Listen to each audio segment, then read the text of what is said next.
여러분들이 생애 꼭 한번 가보고 싶은 땅, 나라가 있다면 여러분 어디를 꼽으시겠어요? 좀 눈치껏 한번 빨리 맞춰보세요.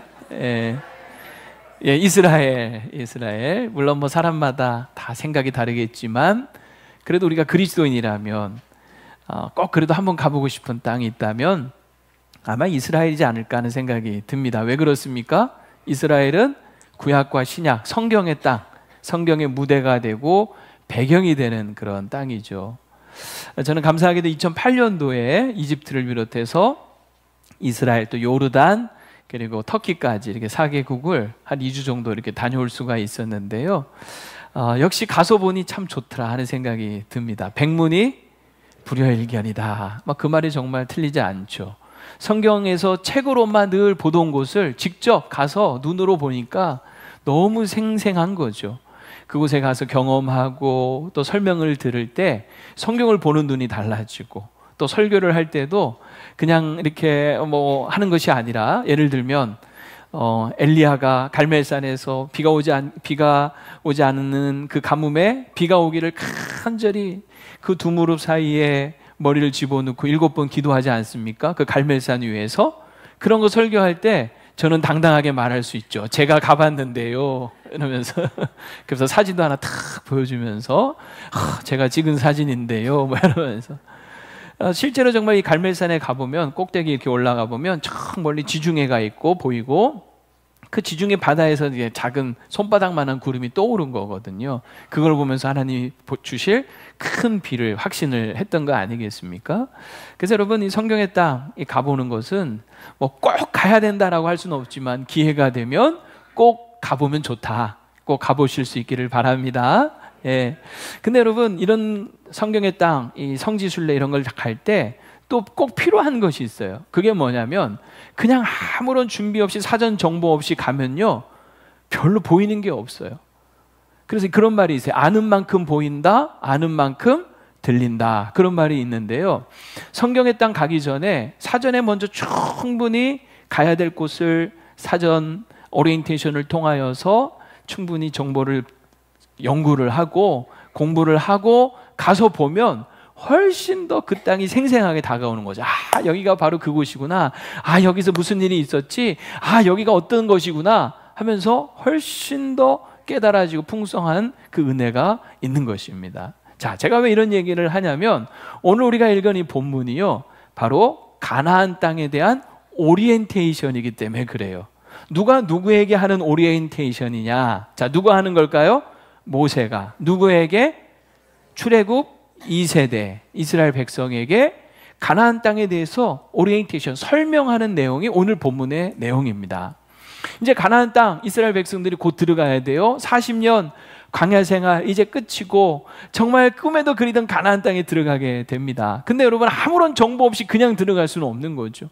그 땅이 어떤 곳인지 알고 들어가야 들어가서도 시행착오도 줄이고 그 땅에서 오래오래 행복하게 잘 살 수 있는 거 아니겠어요? 하나님의 마음이 그거죠. 자기 백성을 그 약속의 땅으로 들여보내시면서 그냥 들여보내는 것이 아니라, 이 땅은, 너희가 차지할 땅은 이러이러한 땅이니 그곳에서 이렇게 잘 살기를 바란다 하는 그런 마음으로 오늘 모세를 통하여서 그 땅에 대한 정보를 들어가기 전에 얘기를 해주는 거예요. 자, 오늘 그런 오리엔테이션을 우리가 두 가지로 한번 살펴보려고 하는데, 가나안 땅에 대한 오리엔테이션 첫 번째는 뭐냐면, 약속의 땅은 애굽 땅과는 다르다, 같지 않다 하는 게 첫 번째 오리엔테이션이었습니다. 오늘 여러분 10절 상반절에 보면 이런 말씀이 있죠. 내가 들어가 차지하려는 땅은 네가 나온 애굽 땅과 같지 아니하니. 무슨 땅과 같지 않다고요? 애굽 땅과 같지 않다는 거예요. 이스라엘 백성들이 나온 땅 아닙니까? 네가 나온 그 애굽 땅과 같지 않다. 왜 이런 말씀을 하실까요? 이스라엘 백성들이 이 애굽 땅, 이집트에서 무려 430년 동안 조상 대대로 살아오지 않았습니까? 그러니 여러분, 계속 조상 대대로 들어온 말들이 있는 거죠. 그 말은 뭐냐면, 세상에서 가장 살기 좋은 땅은 어디 땅이다? 애굽 땅이다. 애굽만한 땅이 없다. 이것이 그들의 뇌리 속에 깊이 새겨져 있고 박혀 있었던 거예요. 그래서 오죽하면요, 이스라엘 백성이 광야 생활을 하다가 힘들고 어려운 일이 생기면 항상 어디로 돌아가자 그래요? 애굽으로 돌아가자는 거예요.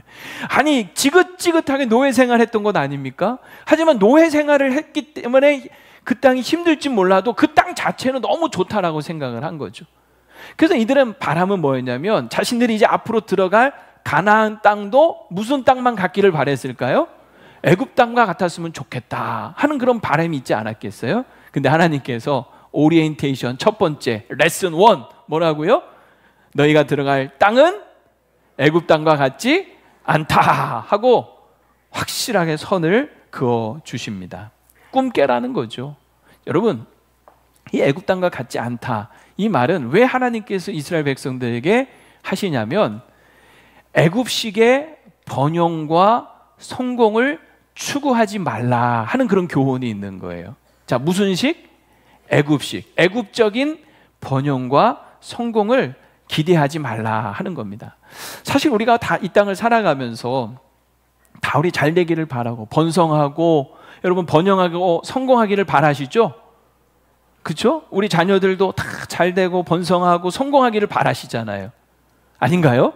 그런데 하나님 말씀하시는 것은 뭐냐면 그런 성공과 번영을 바라더라도 애굽식 성공과 번영은 너희들이 기대하고 추구해서는 안 된다. 너희가 들어갈 약속의 땅은 애굽 땅과 같지 않다라고 말씀을 하시는 겁니다. 자, 애굽식의 이 성공과 번영은 뭐냐? 그것은 바로 뭐냐면 하나님 없이 하나님을 떠나서도 자신의 힘과 노력만으로도 얼마든지 성공하고 번영할 수 있다라고 하는 그런 생각을 말하는 거예요. 그 그림을 보여주는 게 10절 하반절입니다. 10절 하반절 계속 보면 거기에서는 너희가 파종한 후에 발로 물대기를 채소밭에 댐과 같이 하였거니와. 자, 여러분 이 이집트 땅은요 평지예요. 평지. 산이나 이런 게 거의 없어요. 그런데 그 이집트 땅에 그 국토의 중심을 흐르고 있는 큰 강이 있죠. 무슨 강입니까? 나일강이 있어요. 정말 뭐 6,800km가 넘는 큰 강이죠. 저 상류 에티오피아 상류에서부터 그 물줄기가 시작이 돼가지고요.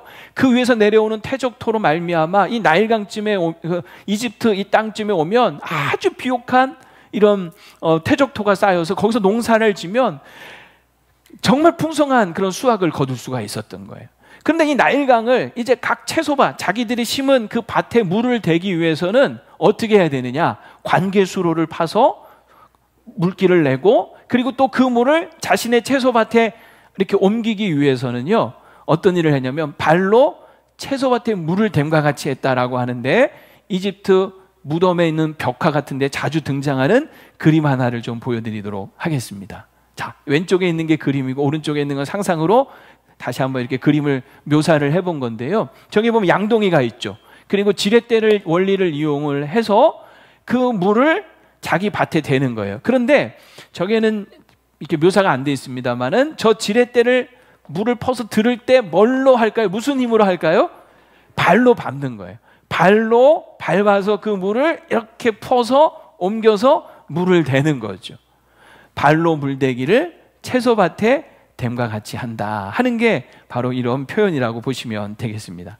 어쨌든 여러분 이 이집트 땅은요 그 풍성한 나일강이 흐르고 있고 그 나일강의 물을 자기 채소밭에 댐으로써 이런 기술 덕분에 가뭄이 와도 걱정이 없는 거예요. 안정적으로 농사를 지을 수가 있었습니다. 그래서 이스라엘 백성들이 볼 때 야, 애굽 땅이 세계에서 가장 좋은 땅처럼 보이는 거예요. 그리고 그 땅은 정말 그래서 인류가 일찍이 거기에 문명이 발생을 했고 그리고 뭐 피라미드 같은 어마어마한 이런 건축물들이 지금도 여러분 남아 있지 않습니까? 화려하고 웅장한 그런 문화와 문명을 일찍이 이룬 곳이 어디다? 바로 이집트 땅이었던 것이죠. 근데 여러분 이게 문제인가요? 열심히 자신들이 노력을 해서 농사를 짓는 게 문제인가요? 그것은 아닐 겁니다. 그리고 또 어떤 기술, 과학을 발전을 시켜서 그렇게 이렇게 정말 이런 지렛대 같은 걸 이용해서 농사를 짓는 이런 문명, 기술의 발달, 이것이 문제일까요?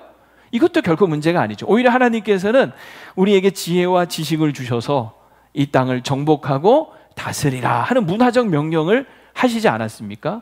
근데 왜 하나님이 너희가 들어갈 약속의 땅은 애굽 땅과 같지 않다. 애굽식의 성공과 번영을 추구하지 말라라고 이야기를 하시냐면, 이 애굽식의 성공과 이 번영은 전적으로 자신들의 힘과 지혜와 노력만으로 이루려고 하는 거예요. 여기에는 하나님의 어떤 은혜나 개입은 전혀 상관이 없는 거죠. 여러분, 나일강이라고 하는 이 강, 정말 천혜의 정말 축복 아닙니까? 근데 이 나일강을 창조하시고 그 땅에 흐르게 하신 분은 누구십니까? 창조주 하나님, 온 우주 만물을 지으신 하나님 아니십니까? 그런데 이들은 그 하나님과 상관없이, 하나님을 떠나서, 하나님 없이도 그저 자신들의 힘으로 농업을 하면서 풍요와 번영을 이루려고 했다라고 하는 것이죠. 그러면서 이 애굽 땅에서는요, 자신들의 그 번영과 성공을 위해서라면 온갖 종류의 신들을 만들어내는 거예요. 그 나일강을 지으신 하나님을 경배하는 것이 아니라, 나일강을 주신 하나님께 감사하는 것이 아니라 그 나일강 자체를 섬겨버리는 거죠. 그리고 나일강을 지켜주는 신을 만들어서 그 신을 섬기는 거예요. 그래서 이 이집트 땅에는요, 온갖 종류의 신들이 많았습니다. 우상 숭배의 본거지, 중심지라고 할 정도로 많았어요. 여러분, 이스라엘 백성들이 출애굽할 때 하나님께서 애굽을 심판하실 때 10가지 재앙을 내리시잖아요. 이 10가지 재앙들이 사실은 전부 다 뭐냐면 그 애굽인들이 섬기던 신들에 대한 심판이었다라고 하는 거예요. 그래서 하나님께서는 이스라엘 백성들에게 너희가 들어갈 약속의 그 땅에서는 애굽식으로 살면 안 돼. 하나님이 애굽식으로 살지 말라고 그들을 그 땅에서 건져내신 거 아닙니까? 여러분, 우리는 절대 이 땅에서 세상식으로 살면 안 됩니다. 애굽을 부러워하면 안 됩니다. 하나님은 그것을 철저하게 지금 막으시는 거예요. 세상은 매력적으로 보입니다. 화려해 보입니다. 웅장해 보입니다. 피라미드 얼마나 거대한 건축물입니까? 그러나 그것은 결국 죽음을 상징하는 것밖에 되지 않는 거죠. 결국 우상숭배의 끝은 뭐냐면 결국 멸망이고, 마치 바람을 잡는 것처럼 헛되고 헛되며 헛되니 모든 것이 헛될 뿐이다고 하는 것이죠. 그게 여러분, 이스라엘 백성들이 결코 추구해서는 안 될 애굽식의 번영과 성공이더라 하는 거예요. 그래서 이스라엘 백성들이 이제 가나안 땅에 들어가서도요, 바로 이 우상 숭배를 철저하게 경계하고 조심했어야 돼요. 오늘 16절 보면 이렇게 말씀하죠. 같이 한번 읽어봅시다. 시작. 너희는 스스로 삼가라. 두렵건대 마음에 미혹하여 돌이켜 다른 신들을 섬기며 그것에게 절함으로. 여러분, 이 가나안 땅에 들어갈 때 하나님이 이스라엘 백성들에게 너희가 정말 두려워야 될 것이 있다라고 말씀하시는 거예요. 두렵건대 무엇을 두려워해야 되느냐? 그 땅에 있는 아낙저성 같은 거대한 민족, 그들의 창과 칼을 두려워할 것이 아니라 그들이 섬기는 우상, 다른 신들에게 마음을 빼앗겨 미혹당하지 않도록 스스로 조심하고 경계하라. 이것을 두려워해라. 왜냐? 그렇게 우상을 섬기면 그 끝은 어떻게 되기 때문에 파멸이고 멸망이기 때문이라고 하는 것이죠. 17절 여러분 보세요. 17절 같이 시작. 여호와께서 너희에게 진노하사 하늘을 닫아 비를 내리지 아니하여 땅이 소산을 내지 않게 하심으로 너희가 여호와께서 주신 아름다운 땅에서 속히 멸망할까 하노라. 하나님이 하늘문을 닫아버리시면 끝장 나버리고 만다라고 하는 것이죠. 이런 얘기를 들으면 우리는 우상 같은 거 섬기지 않습니다 라는 마음을 아마 다 가지고 계실 거예요. 당연히 그래야 되죠. 그런데 실제적으로 우리가 살아갈 때 보면 하나님에게 우리의 마음을 온전히 집중하고 정말 마음과 뜻과 힘을 다하여 목숨을 다하여 하나님만을 사랑해야 함에도 불구하고 실제 우리가 이 땅을 살아갈 때요, 얼마나 애굽의 그 유혹들이 많은지 몰라요. 이스라엘 백성들 보세요. 이런 경고를 받았음에도 결국은 그 땅에 들어가서, 여러분, 이 가나안 땅도 엄청난 우상을 숭배하던 곳 아닙니까? 대표적인 게 바알과 아세라. 결국 이스라엘 백성들 그 바알과 아세라 앞에 무릎을 꿇고 아하방 시대에는 온 북이스라엘이 다 바알과 아세라를 음란하듯이 섬기지 않습니까?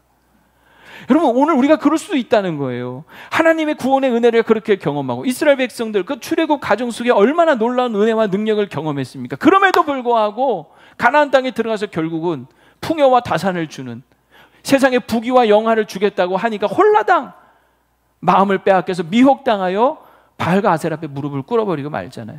그때 하나님이 정말 하늘문을 닫아버리시죠. 하늘문을 닫아버리시니까 3년 6개월 동안 비가 내리지 않으니까 온 땅이 그 아름다운 땅에서 고통과 신음을 당하면서 결국은 여러분 다 죽어가는 거 아닙니까? 여러분, 그러므로 오늘 우리가 이 땅을 살아갈 때 구원받은 하나님의 백성으로서 결코 이 애굽의 우리의 마음을 빼앗겨서는 안 될 줄로 믿습니다. 약속의 땅에 들어가더라도요, 하나님이 하늘문을 닫아버리시면 속히 멸망할까 하노라. 속히 멸망할 수도 있다라고 하는 거예요. 이거 여러분 꼭 기억하시기 바랍니다. 자, 그러면 하나님이 약속하신 그 가나안 땅, 그 땅은 도대체 어떤 땅이냐? 레슨 2, 두 번째 오리엔테이션입니다. 그 땅은 애굽 땅과 같지 않은데, 그러면 그 땅은 어떤 땅이냐? 하나님 여호와께서 돌보아 주시는 땅이더라 하는 거예요. 자, 애굽 땅과 같지 않고 이 땅은 11절 보면 다시 한번 읽어보겠습니다. 시작. 건너가서 차지할 땅은 산과 골짜기가 있어서 하늘에서 내리는 비를 흡수하는 땅이요. 자, 아까도 얘기했지만 이집트 땅은요 평지예요. 그래서 그 가운데 나일강이 흐른다고 했잖아요. 근데 가나안 땅 이스라엘에 가보면은요 산과 골짜기가 얼마나 많은지 몰라요. 그러다 보니까 나일강과 같은 큰 강이 생기지를 않아요. 물론 요단강이 있지만 요단강은 나일강에 비하면 아무것도 아닌 거죠. 그리고 그 땅은 비를 다 흡수해버리는 그런 땅이에요. 그래서 하나님께서 비를 적당한 때에 내려주시지 않으면 농사를 지을 수가 없는 그런 땅입니다. 근데 중요한 것이 있어요. 하나님이 하늘문을 여시고 비를 내려주시면 어떻게 될까요? 그 비가 산과 골짜기를 따라서 이스라엘 백성들의 논과 밭에 그 물이 쫙 흘러 들어가는 거죠. 그리고 그 비가 내리면요, 이 이스라엘 땅은 비가 오지 않는 건기에 가면 막 사막 같고 건조하고 황량해 보이지만 하늘에서 비가 내리기 시작하잖아요. 그러면 그 땅이 정말 온통 막 살아나는 것처럼 생동하면서 곳곳에서 풀들이 자라고 꽃이 피고 열매를 맺는 숲을 이루는 놀라운 일이 일어납니다. 이곳이 바로 가나안 땅이더라 하는 거죠. 애굽의 땅은 열심히 자기들이 뭐 해야 됐어요?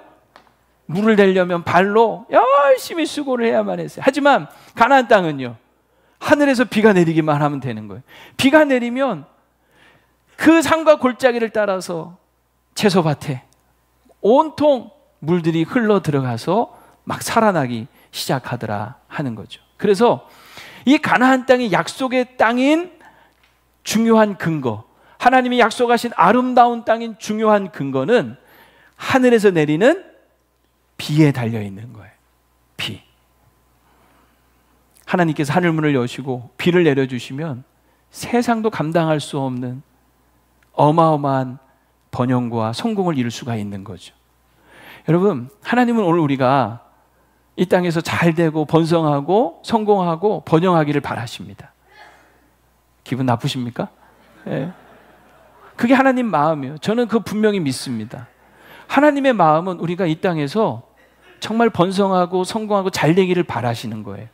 그런데 중요한 건 뭐냐면 애굽식의 번영과 성공이 아니라 하나님이 하늘문을 열어주시고 하나님께서 잘 되게 하시고 복되게 하시는 그 번영과 성공을 여러분들이 사모하고 추구하셔야 된다는 거예요.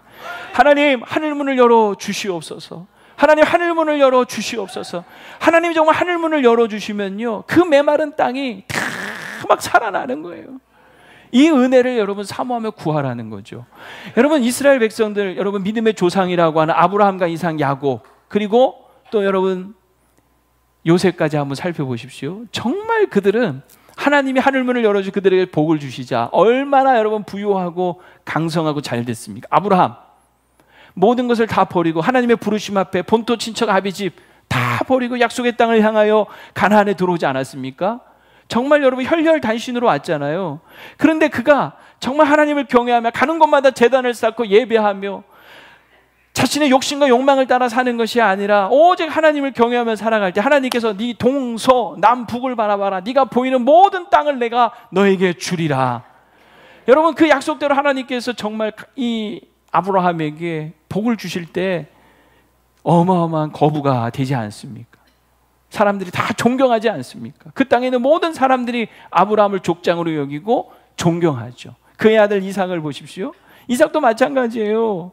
여러분, 이삭이 한 번은 흉년이 들어서 애굽으로 내려가려고 하다가 하나님이 그만 스탑, 그 땅은 아니야, 이 땅에 머물러. 그 말씀 하나 듣고 그 흉년이 든 그 땅에서 그의 농사를 짓습니다.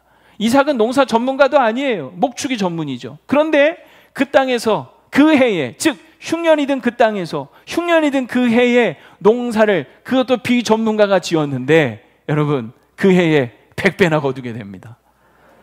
얼마나 놀라우냐. 하나님이 하늘문을 여시고 복을 주시니까 그 흉년의 때에도 100배나 거두고요, 마침내 그가 번성하고 강성하여 거부가 되었더라.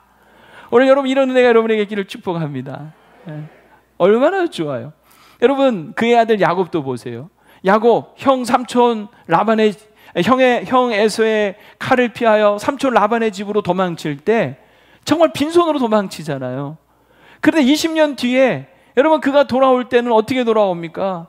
그 땅에서 하나님이 약속하신 대로 복을 주시자, 하늘문을 여시고 그에게 복을 주시자, 여러분, 야곱이 돌아올 때는요, 식구가 아내만 된, 이건 별로 좋은 건지 안 좋은 건지 모르겠어요. 아내만 되시고 그 아들들은 12이나 되잖아요. 그리고 그 소떼와 양떼가 얼마나 많은지, 마치 대군을 이끌고 오듯이. 여러분, 야곱이 하나님 앞에 내가 이 베델에서 이 기둥을 성전 삼고 예배하고 하나님 앞에 11조를 드리겠습니다, 그 약속을 할 때 하나님이 정말 그에게 내가 너와 함께 할 것이다, 너를 지켜줄 것이다, 반드시 내가 너를 이 땅으로 돌아오게 할 거다 라고 하신 그대로 이루어 주시니 정말 여러분, 세상에 감당할 수 없는 그런 부자가, 거부가 축복의 사람이 되는 거죠. 이 은혜를 여러분 사모하라는 거예요.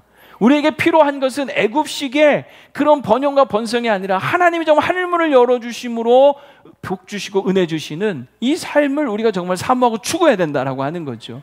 요셉도 마찬가지 아닙니까? 형들에게 미움을 받아서 애굽 땅에 여러분 정말 팔려갔을 때 그런 노예였잖아요. 밑바닥이었잖아요. 산산이 깨어졌잖아요. 하지만 그는 그 땅에서도 여호와 하나님과 동행하며 하나님 기뻐하시는 삶, 범죄하지 않으며 자신의 믿음의 순결함과 정결함을 지키며 하나님 앞에 은혜를 구하며 살아갈 때 하나님께서 그의 앞길을 열어주시고 그 감옥에서도 형통하게 하시고 그 보디발의 집에서도 형통하게 하시고 결국은 마침내 애굽의 총리가 되게 하셔서 열방을 축복하고 열방을 살리는 정말 담장을 넘는 가지나무가 되어서 정말 시대 속의 역사 속에 쓰임받는 멋진 인생 살게 되지 않습니까? 이 은혜와 복을 여러분 사모하고 구하시기를 바랍니다. 애굽식의 여러분 성공과 애굽식의 번영이 아니라 하늘문을 열어주시는 하나님의 그 은혜, 그것을 사모하고 구하는 저와 여러분 되기를 축원합니다. 그렇습니다. 여러분, 애굽은요 땅만 보고 열심히 일하면 됐지만, 그러나 가나안 땅에서는 눈을 들어 하늘을 바라볼 수밖에 없는 거예요. 하나님, 하늘에 비를 내려 주시옵소서. 하나님이 비를 내려주시지 않으면 인간의 노력만으로 살 수 없는 땅, 하나님 없이는 살 수 없는 땅, 은혜로만 살아가는 땅, 그 땅이 바로 하나님이 약속하신 땅, 바로 오늘 우리에게 약속하신 삶인 거죠. 하나님이 이거를 광야 40년 동안 계속 훈련을 시키신 거예요. 여러분, 이스라엘 백성 광야 40년의 삶은 결국 그겁니다. 매일같이 하늘에서 만나를 내려주시잖아요. 하늘문을 여시고 만나를 내려주시는 그 은혜로 산 거 아닙니까? 그래서 이스라엘 백성들은 결국 40년 광야 생활 마치면서 고백할 수밖에 없는 거죠. 우리는 주님 없이는 살 수 없습니다. 주 없이 살 수 없습니다. 주님을 떠나서 우리는 아무것도 아닙니다. 그러나 주님만 있으면 충분합니다. 다 같이 시작. 앞에서부터 시작. 우리는 주님 없이 살 수 없습니다. 주님 없이 우리는 아무것도 아닙니다. 그러나 주님만 있으면 충분합니다. 여러분 인생이 광야 같습니까? 왜 하나님이 여러분 인생을 광야로 뺑뺑이 돌리시는지 아세요? 이 고백 들으시려고 하는 거예요. 빨리 여러분 이 고백을 하실 수 있기를 축복합니다. 이 고백을 할 때 그 광야 생활이 끝나는 거예요. 그리고 여러분 가나안 땅 살면서도 늘 이 고백을 가지고 사셔야 되는 거예요. 하나님, 하늘문을 열어 주옵소서. 주 없이 살 수 없습니다. 주님 한 분으로 충분합니다. 예. 그럴 때 하나님은 그 약속의 땅을 돌보아 주시죠. 12절 보세요. 내 하나님 여호와께서 돌보아 주시는 땅이라 연초부터 연말까지 내 하나님 여호와의 눈이 항상 그 위에 있느니라. 이 정말 12절 말씀 여러분 암송하세요. 너무 좋은 말씀이잖아요.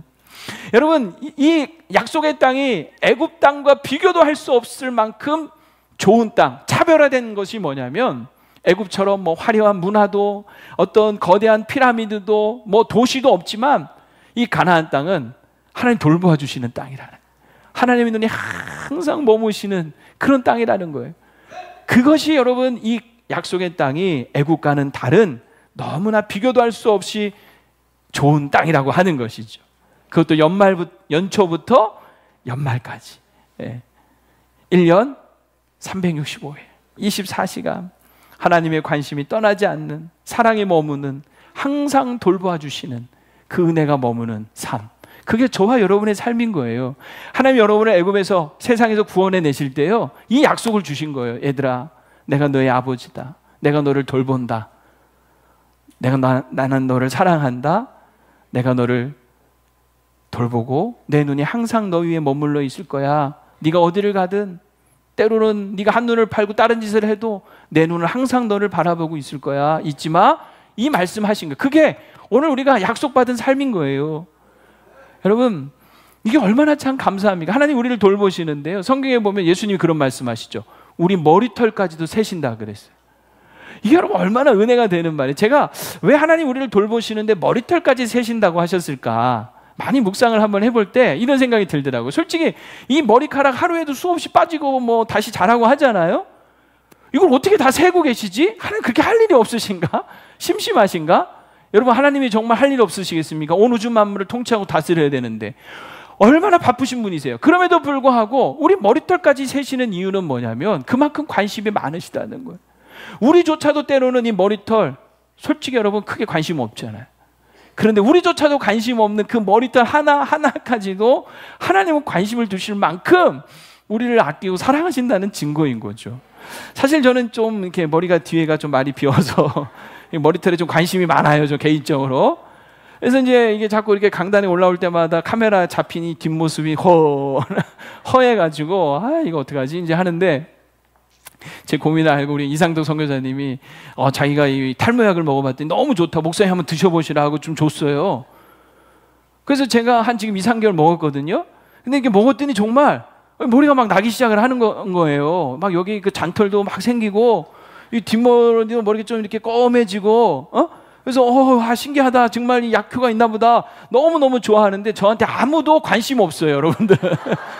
목사님 요즘 보니까 머리 검해지고 머리 많이 나는 것 같은데요. 어느 누구도 저한테 그렇게 얘기하시는 분이 없어요. 저는 매일 거울 볼 때마다 관심이 엄청 많거든요. 이거 머리 진짜 막 옆에 잘하네, 막 이러면서 막 거울 이렇게 막 비춰보고 막 이러면서 머리가 조금 났네. 근데 여러분 관심 없죠? 그게 정상이죠. 제가 여러분한테 왜 관심도 없냐 지금 뭐 이렇게 따지는 게 아니라 그게 정상이에요. 여러분이 제 머리털에 뒤통수에 뒷꼭지 무슨 관심이 있겠어요. 관심 갖는 게 오히려 이상하죠. 근데 제가 오늘 이 설교했더니 2부 때 나가면서 전부 다 장로님들, 목사님 그러고 보니까 머리 많이 난 것 같아요. 막 이제부터 관심 갖겠죠. 제 뒷꼭지 보고 싶어가지고 막 그럴 것이 예상이 됩니다만은, 근데 제가 여러분이 관심 없어도 하나도 서운하지 않아요. 왜냐? 제가 제 머리에 관심 갖는 거 이상 하나님은 제 머리털에 관심 갖고 계시다는 걸 저는 믿기 때문입니다. 여러분, 하나님은 정말 제 머리에 관심이 많으시라고 저는 믿어요. 제 머리가 이렇게 자랄 때 내가 막 좋아하고 혼자 막 기뻐할 때 하나님도 같이 기뻐하면서, 야 김목사, 그래 너 기쁘지? 나도 기쁘다. 내가 보니까 너 머리털 한 100개는 난 것 같다, 왜 이러면서 어금니 하시는 하나님. 여러분, 하나님이 그렇게 우리를 돌보시는 하나님이라는 거예요. 얼마나 좋아요. 예전에 제가 한번 얘기했던 기억납니다만은, 언젠가 제가 이 코털이 자꾸 이렇게 간질간질해서 가끔 이렇게 제가 뽑거든요. 더러워 생각하지 마시고, 이게 굉장히 은혜가 되는 얘기 잘 들어보세요. 이 코털 이렇게 손가락으로 이렇게 해서 뽑으면 시원하면서 이게 한 5개가 잡혀서 뽑힐 때가 있어요. 근데 하루는 제가 이걸 보통 후 하고 이렇게 버리면 되는데, 한 번은 흰 도화지 여기 종이에 이거 설교 준비하다가 그걸 이렇게 나란히 펼쳤어요. 그러다 한 5번 뽑으니까 한 20-30개가 쫙 이렇게 뽑혔어요. 근데 이게 제가 이걸 일렬로 한번 줄을 쫙 맞춰봤어요. 참 더러운 짓 많이 하죠. 근데 제가 그때 놀라운 깨달음을 하나 얻었어요. 그게 뭐냐면, 와, 이 코털 길이가요, 어쩜 이렇게 똑같은지. 정말 이 코 밖으로 삐져나오지 않을 정도로만 딱 자라고 멈춘 거예요. 이게 얼마나 감사한지. 여러분, 코털도 털이잖아요. 머리털처럼 코털도 털인데 이게 코털이 만약 머리털처럼 계속 자란다고 생각해 보세요. 이거 조금만 신경 안 쓰고 잘라주지 않으면요, 이 코털이 맨날 삐져나와가지고, 특히 여자분들 막 생각만 해도 끔찍하지 않습니까? 근데 하나님 우리 창조하실 때 아이 코털 DNA, 이 코털 유전자라고 해야 되나요? 딱 설계를 하신 거죠. 코털은 코 밖으로 나오지 않도록 딱 하나님이 이렇게 설계를 하신 거예요. 얼마나 감사해요. 여러분, 이 하나님이 우리 하나님이시고 그 하나님이 우리를 돌보아 주시는 줄로 믿습니다. 그러니 행복한 거죠. 네. 네. 오늘 한 분이 엄청 은혜 받으시는 것 같은데, 네, 여러분 정말 그 하나님 한 분으로 충분하다 고백할 수 있는 저와 여러분 되기를 바랍니다. 그런데 이런 우리가 축복을 누리기 위해서 우리가 꼭 해야 될 것이 있으니, 그게 바로 뭐냐면 정말 우리를 이렇게 사랑하셔서 돌보아 주시는 하나님을 사랑하는 마음으로 하나님 말씀에 순종하는 거예요. 네. 오늘 8절 9절 보시면, 그러므로 너희는 내가 오늘 너희에게 명하는 모든 명령을 지키라. 그리하면 너희가 강성할 것이요 너희가 건너가 차지할 땅에 들어가서 그것을 차지할 것이고, 또 여호와께서 너희의 조상들에게 맹세하여 그들과 그들의 후손에게 주리라 하고 하신 땅, 곧 젖과 꿀이 흐르는 땅에서 너희의 날이 장구하리라. 이 세 가지 여러분 잘 묵상하면 얼마나 은혜가 됩니까? 가나안 땅에 기껏 들어갔는데 너무 힘이 없어가지고 그걸 감당을 못하거나 차지를 못하거나 장구하지 못하고 금방 거기서 망해버리면, 여러분 그게 무슨 복이에요? 가나안 땅, 약속의 땅에 들어가는 게. 근데 하나님이 강성하게 하시고 차지하게 하시고 장구하게 하신다는 거죠. 언제? 하나님의 말씀을 듣고 지켜 행할 때. 13절 14절, 오늘 내가 너희에게 명하는 내 명령을 너희가 만일 청종하고 듣고 지킨다는 거잖아요. 너희 하나님 여호와를 사랑하여 마음을 다하고 뜻을 다하여 섬기면 여호와께서 너희의 땅에 이른 비와 늦은 비를 적당한 때에 내리시리니 너희가 곡식과 포도주와 기름을 얻을 것이요. 할렐루야. 이 가나안 땅은 하나님이 하늘문을 여시고 비를 내려주셔야 되는데, 우리가 여호와의 말씀을 청종하면 하나님이 때를 따라서 이른 비와 늦은 비를 주시겠다는 거예요. 이른 비는 이 건기를 지나면서 푸석푸석해진 그 땅에 씨를 뿌리기 전에 먼저 비가 내림으로 씨를 뿌리게 좋게 부드럽게 만들어주는 거죠. 늦은 비는 수확을 앞둔 곡식의 성장을 돕고 알곡을 충실하게 여물게 해서 풍성한 결실을 돕는 비예요.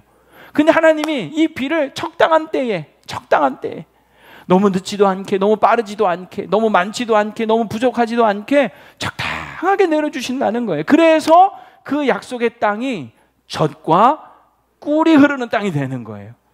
젖이 흐를 정도로 목축이 잘 되는 거예요. 목축, 그 풀들이 잘 자라서 목축이 잘 돼서 그 소와 양의 젖들이 흐를 정도로.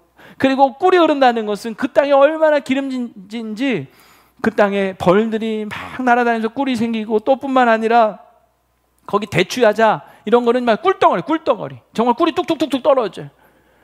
무화과 얼마나 단지, 우리나라 무화과는 잽이 안 돼. 뭐 포도나무 제가 먹어봤는데요, 에? 가봤다 그랬잖아요.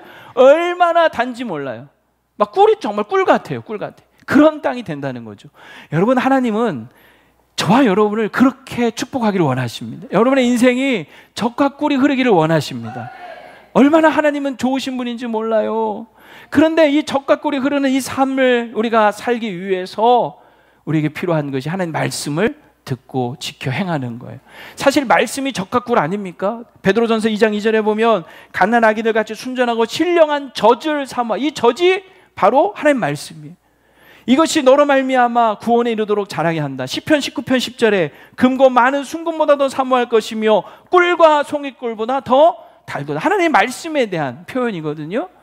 아, 젖과 꿀이 흐르는 땅. 알고 보니 젖과 꿀은 곧 무엇이다? 하나님 말씀이에요. 그래서 우리가 하나님 말씀을 취하러 묵상하며 그 말씀대로 지켜 행하며 우리 인생에 젖과 꿀이 흐르게 될 줄로 믿습니다.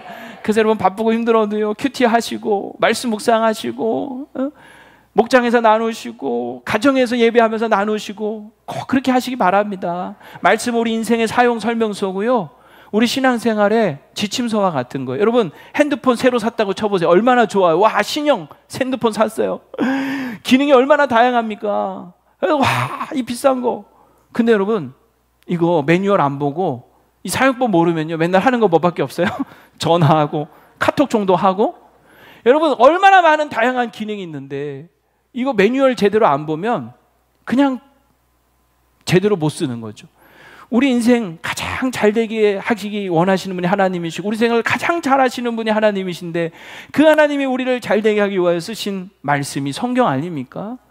그 말씀이 곧 우리 인생의 지침서요. 신앙생활에 여러분 지침서라면 그 말씀대로 살며 그 말씀을 주야로 묵상하며 그 말씀을 배울 때 정말 생각지도 못한 상상할 수도 없는 놀라운 하나님의 풍성한 은혜가 우리 가운데 넘치게 될 줄로 믿습니다.